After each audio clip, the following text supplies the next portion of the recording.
mulai dari tata cara pelaporannya, tata cara untuk penjualannya, itu sudah diatur. Dan kalau reksadana di Indonesia itu diawasi di Otoritas Jasa Keuangan. Sehingga dari dua sisi sebenarnya kita cukup nyaman dengan kita berinvestasi reksadana.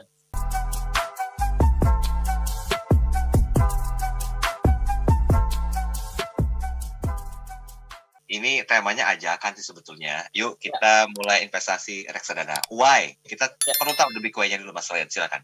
Ya, jadi kita akan coba kembali mengingat ya bahwa dalam kita investasi itu kan kadang-kadang kita itu bingung dalam memilih investasi yang tepat. Bicara mengenai investasi seperti saham, investasi seperti yang lain ya begitu ya.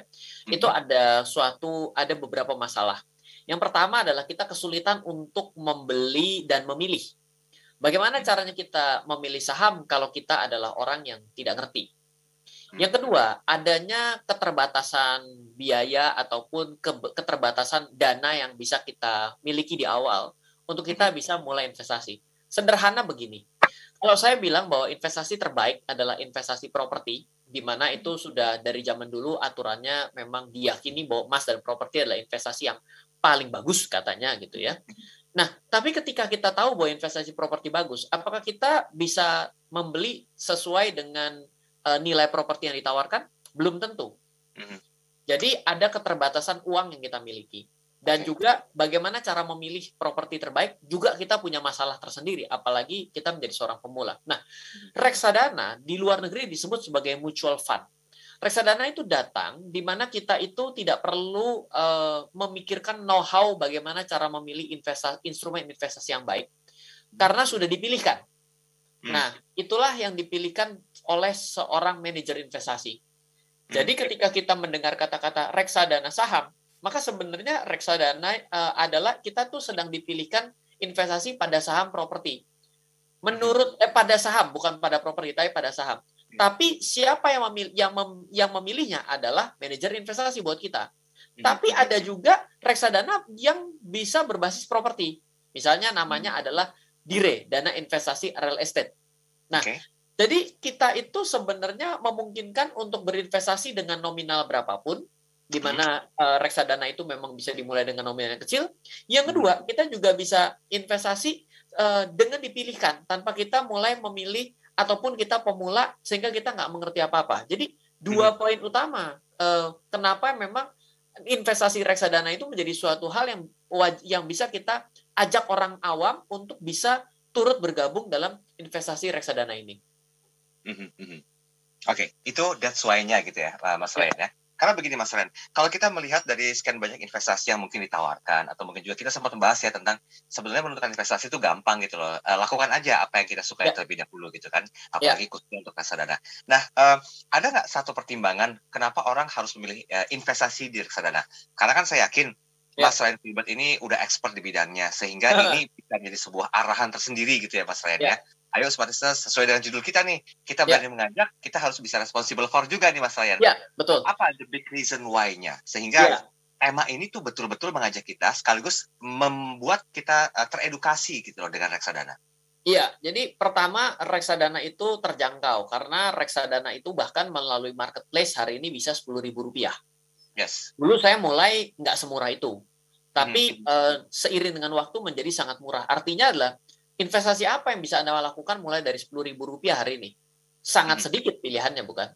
Nah, yang kedua adalah investasi yang adil. Kenapa? Ketika Anda memiliki investasi pada Rp10.000, dengan Anda berinvestasi pada reksadana yang sama, Rp1.000.000 atau bahkan Rp1.000.000, Anda mendapatkan perlakuan yang sama. Kalau persentasenya naik 1%, yang 10.000 naik 1%, yang 100.000 naik 1%, yang 1 juta naik 1%, dan semua naik 1%. Nah, di samping daripada itu, yang kita investasikan itu adalah suatu investasi kumpulan. Jadi ketika kita investasi reksadana itu, mindset-nya adalah kita sedang membeli saham secara kumpulan. Bisa seperti itu. Jadi bukan hanya membeli pada satu saham. Secara tidak langsung ketika kita membeli secara kumpulan, maka kita sedang mengalami penyebaran resiko. Karena kalau kita pilih satu saham kan berarti hidup dan mati, naik dan turun saham itu menjadi suatu indikator utama kita dapat untung atau tidak untung dong. Yes. betul, Tapi betul. ketika kita memilih beberapa saham, secara otomatis kita terbatas dari uangnya. Nah, dengan kita bisa chip in pada reksadana kumpulan ini, membuat saham yang namanya investasi kumpulan ini, membuat kita tidak perlu memikirkan dengan lebih jauh mengenai diversifikasi, karena secara otomatis sudah disebar resikonya. Nah, selanjutnya adalah sebenarnya reksadana ini sudah diatur sedemikian rupa. Mulai dari perusahaannya yang boleh menerbitkan reksadana, mulai dari orang-orangnya yang boleh memiliki investasi atas instrumen bagi kita. Mulai dari tata cara pelaporannya, tata cara untuk penjualannya, itu sudah diatur. Dan kalau reksadana di Indonesia itu diawasi di Otoritas Jasa Keuangan. Sehingga dari dua sisi sebenarnya kita cukup nyaman dengan kita berinvestasi reksadana. Jadi itulah kenapa gitu ya, kita perlu untuk memahami reksadana. Begini, Mas Ryan Filbert, ada nggak plus minusnya? Karena sangat nggak fair gitu ya kalau kita hanya melihat dari sisi kelebihannya saja, sedangkan tidak melihat sisi minusnya juga. Apa yang perlu diperhatikan? Kita posisikan ini investasi reksadana bagi para pemula dulu deh, Mas Ryan.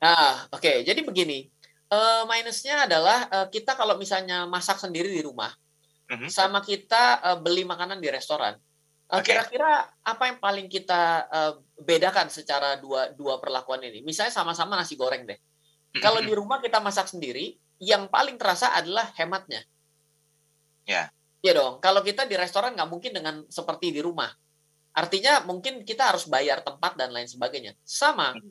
Karena kita itu membiarkan orang lain, manajer investasi itu mengelola uang kita, tentunya harus ada suatu jasa dong. Ya, itu adalah namanya manajemen fee. Jadi di reksadana itu ada beberapa fee ya. Pertama adalah biaya beli, yang mana pada saat ini sedang banyak yang gratis. Ada biaya jual, yang mana itu juga, kalau misalnya dengan waktu tertentu Anda hold, biasanya juga bisa gratis. Ataupun biaya switching, jadi misalnya Anda mau pindah dari satu produk ke produk lain. Yang tidak bisa dihindari adalah biaya manajemen fee. Manajemen fee itu biaya pengelolaan. Dan juga di dalam itu juga ada namanya biaya custodian, biaya penitipan. Karena si manajer investasi itu tidak pernah dititipin uangnya oleh Anda.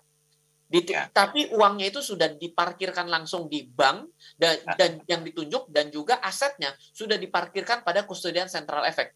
Jadi sebenarnya secara tidak langsung si manajer investasi itu tidak pernah bersinggungan dengan uang dan aset Anda.